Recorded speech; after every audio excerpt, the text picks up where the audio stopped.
اعوذ باللہ من الشیطان الرجیم بسم اللہ الرحمن الرحیم رب اشرح لی صدری ویسر لی امری واحلل عقدۃ من لسانی یفقہوا قولی ربی زدنی علما اللہم فقہنا فی الدین اللہم بارک لنا فی اوقاتنا اللہم بارک لنا فی علمنا اللہم بارک لنا فی عملنا آمین یا رب العالمین۔ السلام علیکم ورحمۃ اللہ وبرکاتہ۔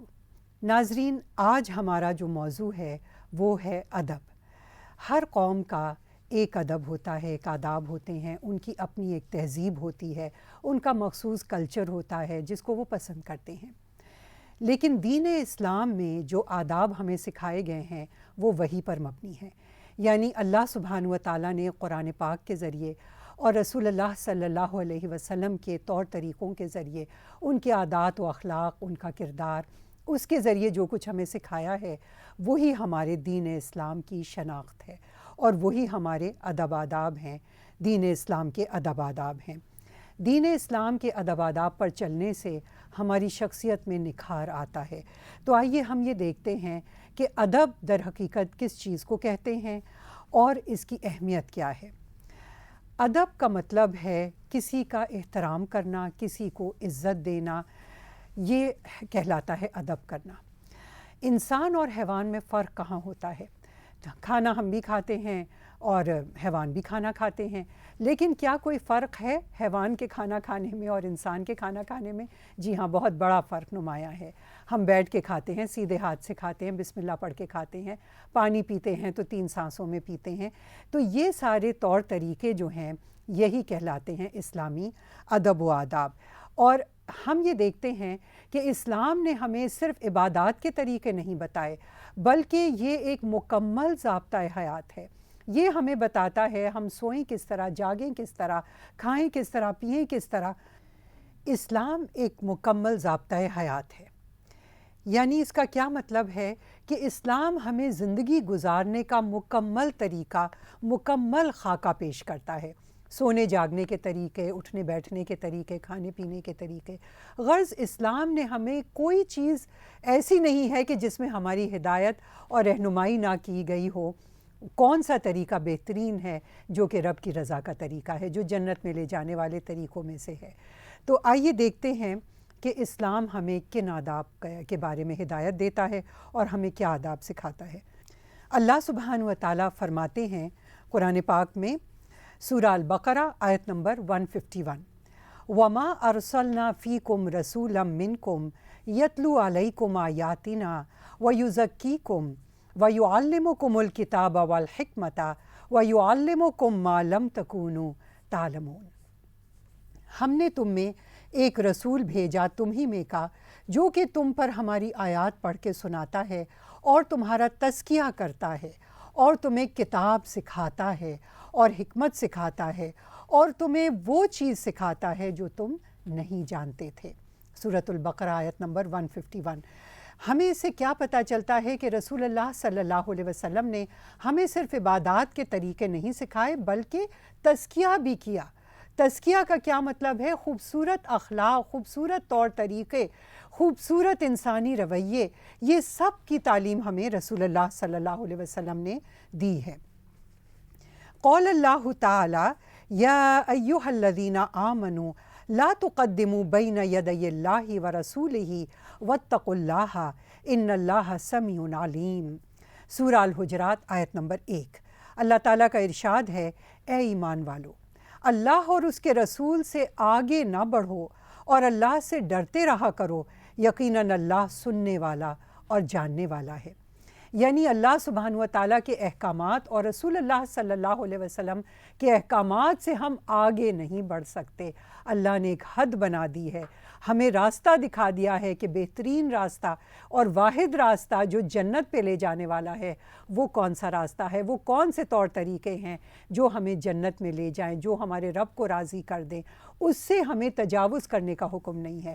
تجاوز کرنا یعنی کہ ہم اس راستے کو چھوڑ کے سمجھیں کہ کوئی اور راستہ زیادہ بہترین ہے، ہم اور لوگوں سے مروب ہو کے وہ کام کرنا شروع کر دیں جو ہماری عقل کہے کہ یہ تو بڑا اچھا کام لگ رہا ہے۔ نہیں، اس کی ہمیں اجازت نہیں دی گئی۔ ہمیں کیا اجازت دی گئی ہے کہ جو اللہ نے اور رسول اللہ صلی اللہ علیہ وسلم نے ہمیں راستہ بتایا ہے اس راستے پر چلیں اور اللہ سے ڈرتے رہیں۔ کوئی غلطی کرتے وقت یا کوئی گناہ کرتے وقت یا کوئی اللہ کی حکم کے خلاف چلتے وقت اللہ کا خوف دل میں آنا چاہیے کہ اس کا انجام کیا ہوگا، کیونکہ اللہ سمیع علیم ہے، وہ ہمارا ہر لفظ سن بھی رہا ہے، ہمارا ہر عمل دیکھ بھی رہا ہے اور ہمارے خیالات سے بھی بخوبی واقف ہے۔ قول اللہ تعالی وَاخْفِضْ لَهُمَا جُنَاحَ الذُّلِّ مِنَ الرَّحْمَةِ وَقُلْ رَبِّ ارْحَمْهُمَا كَمَا رَبَّيَانِي صَغِيرًا، سورہ بنی اسرائیل آیت نمبر 24۔ اللہ تعالیٰ کا ارشاد ہے، اور ان کے سامنے شفقت سے عاجزی کے ساتھ جھکے رہو اور یہ دعا کرتے رہو، اے میرے رب جس طرح انہوں نے مجھے بچپن میں پالا ہے تو بھی ان پر رحم فرما۔ اللہ سبحانہ و تعالیٰ نے دنیا کے ہمارے جتنے رشتے ہیں ان میں سب سے اونچا رشتہ کس کا رکھا ہے؟ والدین کا، اور والدین میں بھی ماں کا درجہ باپ کے درجے سے 3 گنا اونچا رکھ دیا۔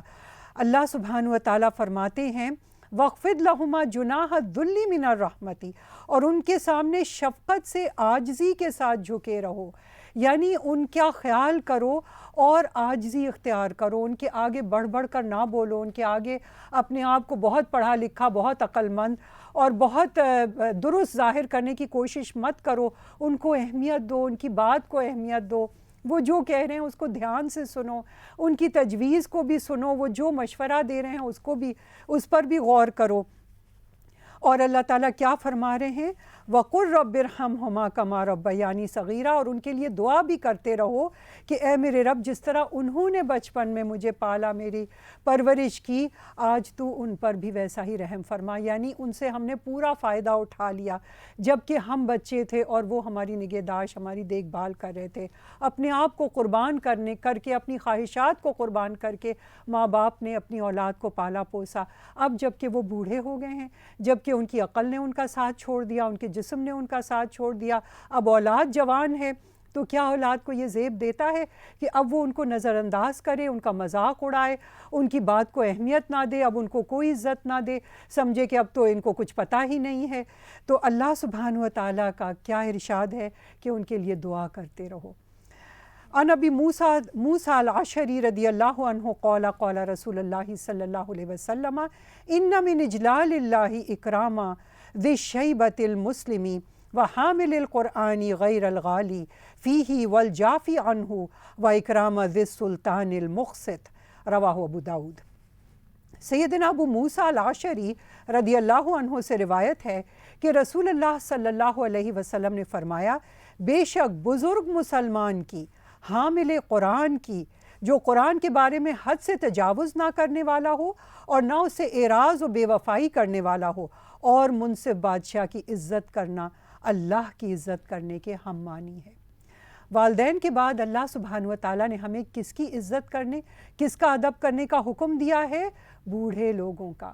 اب وہ بوڑھے لوگ چاہے ہمارے رشتہ دار ہوں، چاہے رشتہ دار نہ بھی ہوں، کوئی بھی ہو، اسلام کا شعار کیا ہے کہ بوڑھے لوگوں کی عزت کی جائے، جو ہم سے عمر میں بڑا ہے اس کی عزت کی جائے۔ یہ بہت اہم حکم ہے اللہ سبحانہ و تعالیٰ کا۔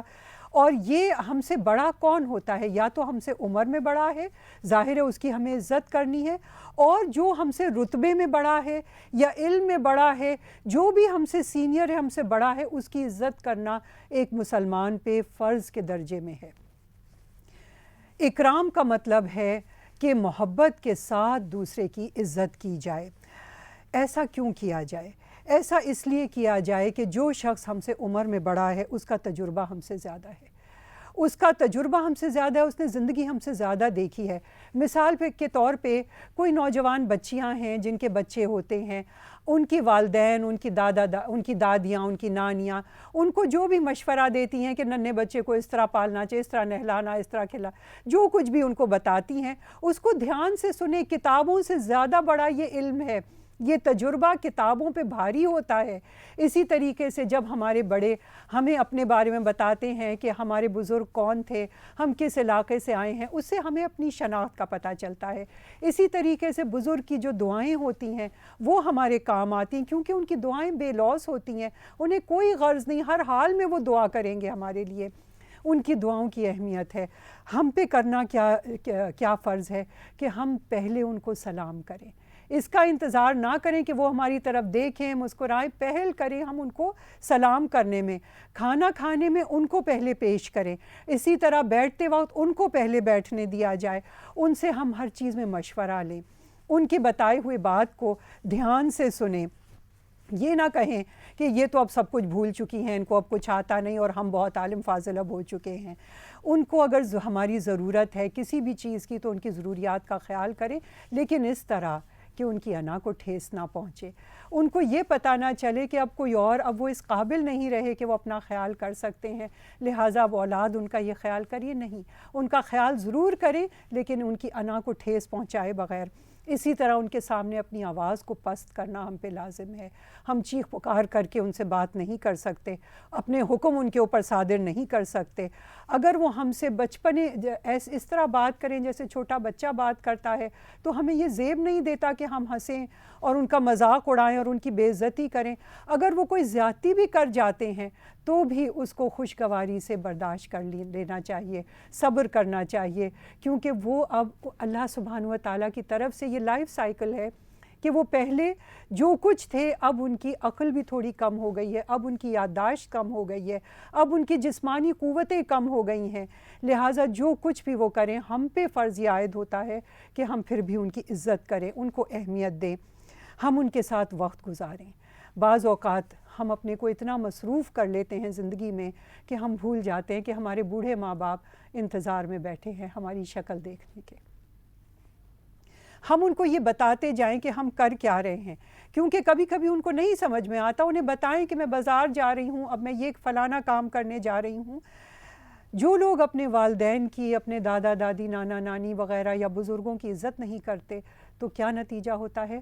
ان کی اولاد یہ دیکھ رہی ہوتی ہے، ان سے یہ سبق سیکھ رہی ہوتی ہے، اور جب وہ بوڑھے ہوتے ہیں تو ان کی اولاد بھی ان کے ساتھ وہی رویہ اختیار کرتی ہے، وہ بھی پھر اب ان کی کوئی عزت نہیں کرے گی۔ اسی طریقے سے ہم نے اس حدیث سے کیا سیکھا کہ اور ہمیں کس کی عزت کرنی ہے؟ حامل قرآن کی۔ حامل قرآن کا کیا مطلب ہے؟ جو قرآن اٹھائے ہوئے ہے، یعنی حفاظ، جو قرآن کا حافظ ہے یا جو قرآن کا عالم ہے، قرآن کا علم جانتا ہے۔ اور اسی طرح آپ صلی اللہ علیہ وسلم نے فرمایا سوائے اس کے جو قرآن کا حق نہیں دے رہا، یعنی غلوف کر رہا ہے۔ غلوف کا کیا مطلب ہے؟ کہ قرآن کو 3 دن سے کم میں تلاوت کرنا، ہم جب ایسا کریں گے تو ظاہر ہے ہمیں اس کا کوئی مطلب ہی سمجھ میں نہیں آئے گا۔ یا وہ شخص جو کہ قرآن سے جفا کر رہا ہے، جفا کا کیا مطلب ہے؟ کہ قرآن کے ساتھ وہ ایک رشتہ اس نے جیسے توڑ لیا، پڑھ کے اب قرآن کو بھول گیا یا قرآن کے احکامات پہ عمل نہیں کر رہا ہے۔ تو جو شخص قرآن کا حامل ہے، پڑھ رہا ہے، سمجھ رہا ہے، اس پہ عمل کر رہا ہے، اس کی عزت کرنا بھی ہم پہ لازم رکھ دی گئی ہے، اس کا احترام کرنا، اس کے ساتھ ادب سے پیش آنا، یہ ہمارے دین کا خاصہ ہے۔ اور کہا جاتا ہے بے ادب بے نصیب، با ادب با نصیب۔ اسی طریقے سے اس حدیث سے ہمیں یہ پتہ چلتا ہے کہ کوئی بھی لیڈر اگر انصاف کر رہا ہے تو اس کا ادب کرنا ہم پہ لازم ہے، اور یہ کوئی بھی لیڈر ہو سکتا ہے جب تک کہ اس کا حکم قرآن اور سنت کے خلاف نہ جائے۔ آپ اس طریقے سے اس بات کو سوچئے کہ اگر کوئی لیڈر کوئی حکم دے رہا ہے اور اس کے ماتحت سنی نہیں رہے اس کے بات کو، تو پھر کام کس طرح چلے گا؟ اس لیے ہم پہ یہ فرض رکھ دیا گیا کہ جب تک قرآن اور سنت کے خلاف وہ حکم نہیں دیتے، ہم پہ یہ فرض عائد ہوتا ہے کہ ہم اپنے لیڈر کا، اپنے باس کا حکم مانیں۔ عن انس بن مالک یقول جاء شیخ یرید النبی صلی اللہ علیہ وسلم فابطأ القوم عنہ ان یؤسعوا له فقال النبی صلی اللہ علیہ وسلم لیس منا من لم یرحم صغیرنا ولم یوقر کبیرنا، رواہ الترمذی۔ سیدنا انس بن مالک رضی اللہ عنہ فرماتے ہیں کہ ایک بزرگ آدمی نبی صلی اللہ علیہ وسلم کے پاس آئے، وہ آپ صلی اللہ علیہ وسلم سے ملنے کا ارادہ رکھتے تھے، لوگوں نے انہیں راستہ دینے میں دیر لگائی، تو نبی کریم صلی اللہ علیہ وسلم نے فرمایا وہ ہم میں سے نہیں جو چھوٹوں پر رحم نہ کرے اور بڑوں کی عزت نہ کرے۔ اس سے ہمیں کیا بات پتہ چلتی ہے کہ دین اسلام کا خاصہ ہے کہ ہم اپنے بڑوں کی عزت کریں اور ہم اپنے چھوٹوں سے رحم کا معاملہ کریں، یعنی چھوٹوں کا لحاظ کریں، ان کے ساتھ ہم اچھے طریقے سے پیش آئیں۔ اب چھوٹے کون ہوتے ہیں؟ چھوٹے ہم سے جو عمر میں چھوٹے ہیں یا مرتبے میں چھوٹے ہیں یا علم میں چھوٹے ہیں۔ ہم کیا دیکھتے ہیں کہ جب کسی شخص کو کوئی رتبہ عہدہ دے دیا جائے، اب وہ اپنے چھوٹوں پہ کبھی کبھی رحم نہیں بھی کرتا ہے۔ مثال کے طور پہ بعض ماؤں کو دیکھا گیا ہے کہ وہ بچوں کو پر خوب چیخ پکار کرتی ہیں، یہاں تک کہ مار کٹائی بھی کرتی ہیں۔ وہ کیا سمجھتی ہیں کہ اللہ سبحانہ و تعالیٰ نے ان کو ایک کھلی چھٹی دے دی ہے کہ وہ جس طرح چاہیں ان بچوں کے ساتھ وہ رویہ اختیار کریں؟ ہرگز نہیں۔ یہ حدیث ہمیں کیا سکھا رہی ہے کہ جو چھوٹوں پر رحم نہ کرے وہ امت مسلمہ میں سے ہے ہی نہیں۔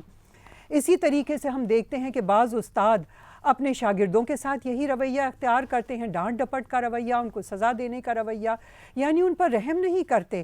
اسی طریقے سے ہم دیکھتے ہیں کہ بعض باس جو ہوتے ہیں وہ اپنے ماتحتوں کے ساتھ بہت زیادہ برا رویہ اختیار کرتے ہیں، یا بعض شوہر چونکہ ان کو اللہ نے ایک درجہ بیوی کے اوپر اونچا دے دیا ہے، اب وہ سمجھتے ہیں کہ بیوی کے اوپر جو ظلم کریں وہ سب جائز ہے۔ ہم اس حدیث سے کیا سبق سیکھ رہے ہیں کہ جو شخص اپنے چھوٹوں پر رحم نہ کرے وہ امت مسلمہ کا حصہ ہی نہیں ہے۔ اللہ سبحانہ و تعالیٰ کا حکم ہے کہ ہر ایک کو اس کا حق دو، جو ہم سے چھوٹا ہے اس کے ساتھ مہربانی کا، پیار و محبت کا رویہ اختیار کرنا چاہیے۔ کوئی غلطی کرے تو معاف کر دینا چاہیے، اپنے دل میں کینہ نہیں پالنا چاہیے۔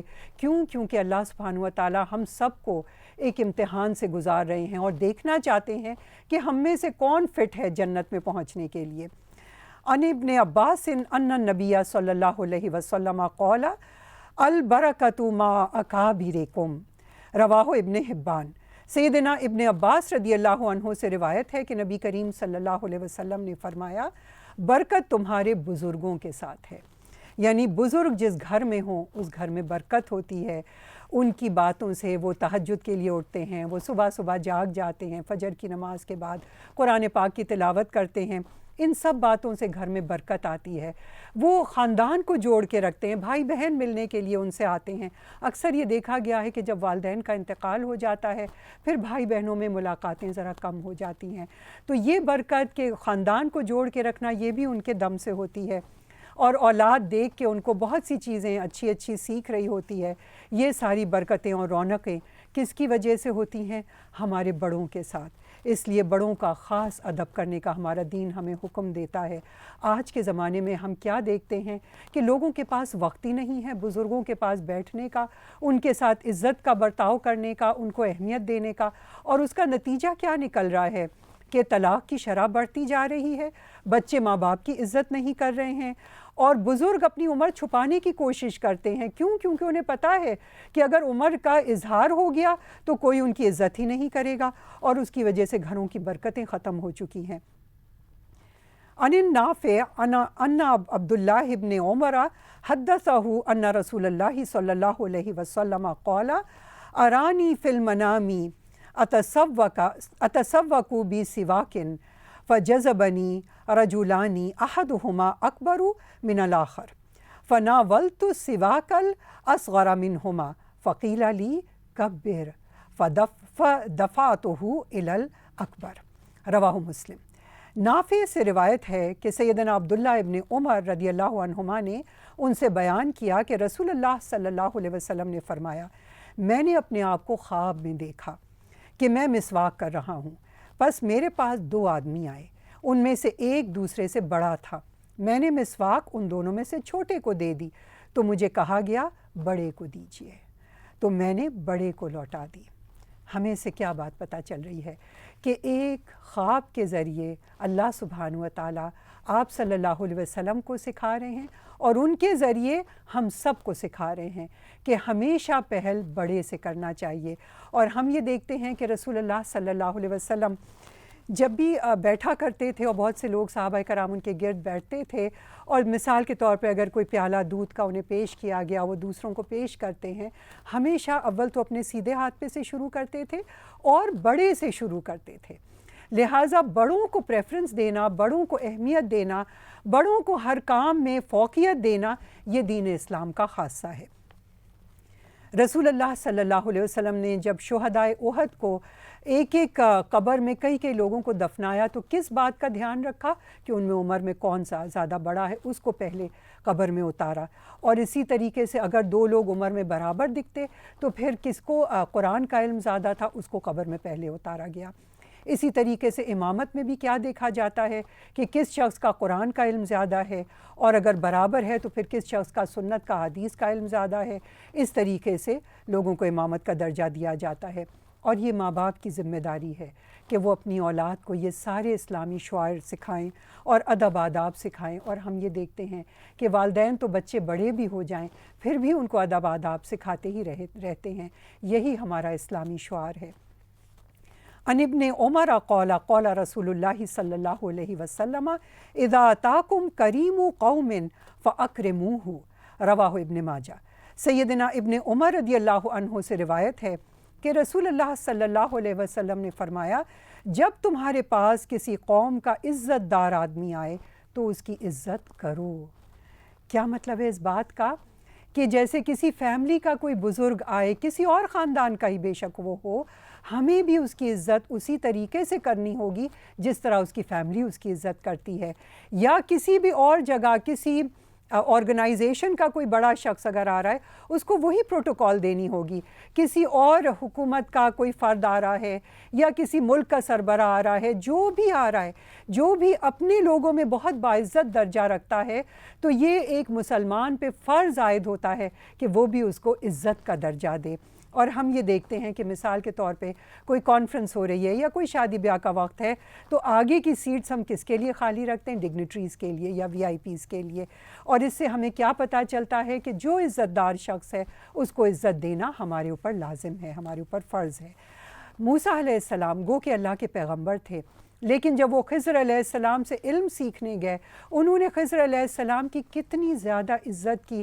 پہلے ان سے اجازت لی کہ میں آپ کے ساتھ رہ کے کچھ سیکھ سکتا ہوں، جب اجازت مل گئی پھر ان کے ساتھ رہے۔ تو یہ طریقہ ہے، جب تک شاگرد استاد کی عزت نہیں کرے گا تو علم کا ٹرانسفر نہیں ہوتا۔ کہا جاتا ہے نا کہ صراحی سر نگوں ہو کر بھرا کرتی ہے پیمانہ۔ تو جب تک ہم نیچے اپنے کو نہیں رکھیں گے، گلاس جب تک باٹل سے نیچے نہیں ہوگا تو پانی بھر کیسے سکتا ہے اس میں؟ لہٰذا ہمیں اپنے بڑوں کی عزت کرنی ہم پر فرض ہے، اپنے استاد کی عزت کرنا، اپنے سے بڑوں کی عزت کرنا، اپنے باس کی عزت کرنا، گھر میں اپنے بڑوں کی عزت کرنا، یہی اسلامی ادب ہے۔ رسول اللہ صلی اللہ علیہ وسلم ام ایمن کی زیارت کے لیے تشریف لے جایا کرتے تھے۔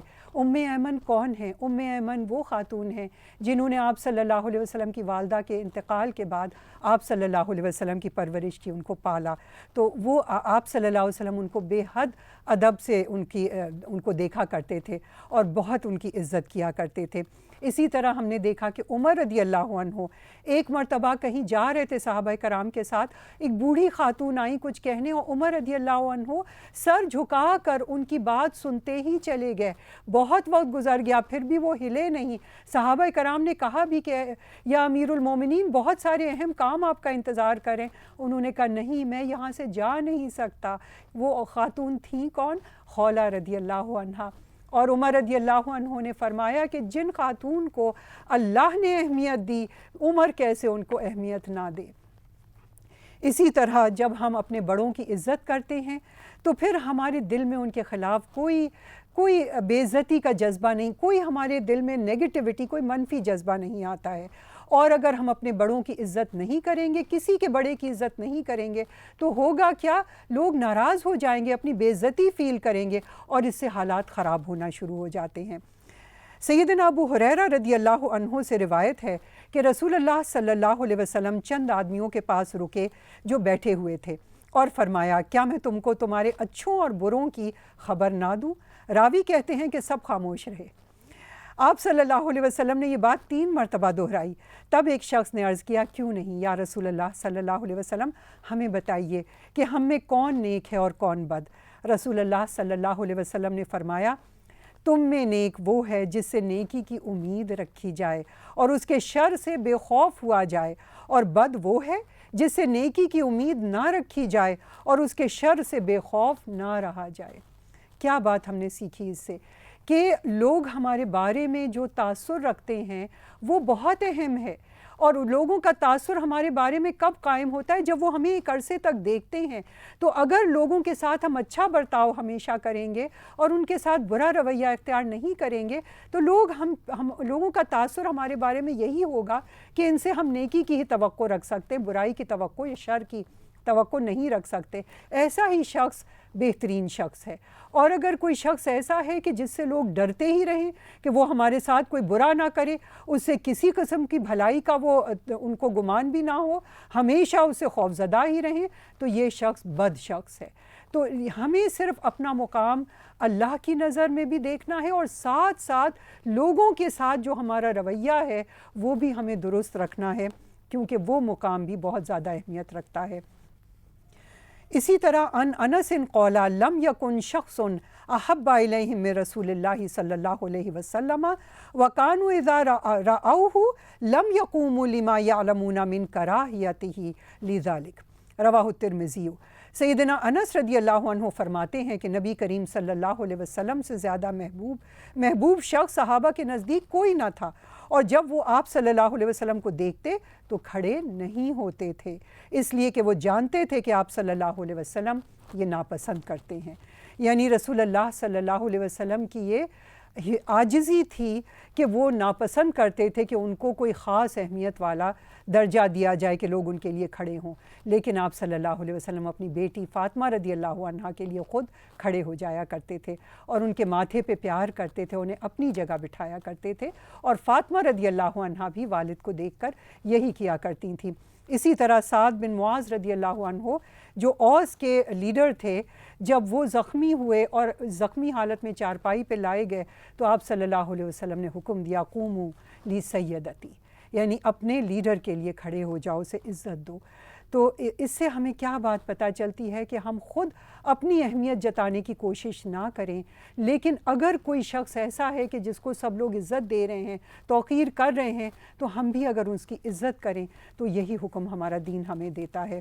رسول اللہ صلی اللہ علیہ وسلم کے بارے میں حدیث ہے بُعِثْتُ لِأُتَمِّمَ مَكَارِمِ الْأَخْلَاقِ، آپ صلی اللہ علیہ وسلم نے فرمایا کہ میں اخلاق کے بہترین مکارم الاخلاق، بہترین اخلاق کے مکمل کرنے کے لیے میں بھیجا گیا ہوں۔ یعنی کہ آپ صلی اللہ علیہ وسلم کا اخلاق بہترین اخلاق تھا، ہمارے اور آپ کے لیے نمونہ ہے کہ ہمیں بھی اللہ توفیق دے کہ ہم اسی اخلاق پہ چلیں۔ آمین یا رب العالمین۔ وآخر دعوانا الحمد للہ رب العالمین۔ ربنا تقبل منا انک انت السمیع العلیم وتب علینا انک انت التواب الرحیم۔ سبحانک اللہم وبحمدک اشہد ان لا الہ الا انت استغفرک واتوب الیک۔ آمین یا رب العالمین۔ السلام علیکم ورحمۃ اللہ وبرکاتہ۔